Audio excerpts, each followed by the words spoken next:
So yes, a digital and analog signal are both fundamentally different. You may have heard digital signals being described as zeros or ones, on or off. And that is fairly accurate. Digital signals are non-continuous electrical signals. The signal is either on, i.e. getting any feedback at all, or off.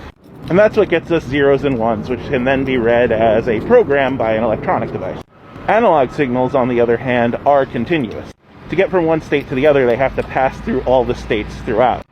So think of it as making a TV louder or softer. You don't just set your TV to a high volume, you have to scroll up through all the other low volumes first.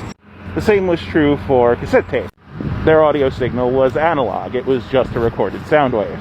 Which meant that when a Commodore 64 or other computer was reading code off of a cassette, it was basically running its own tiny program that was saying, if it is this loud, register a 1, if it is this quiet, register a 0.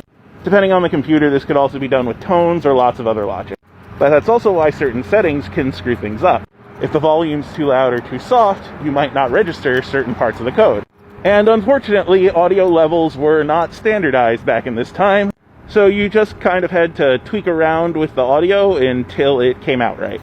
And since sometimes you had to load for several minutes from multiple cassettes, this was an arduous process.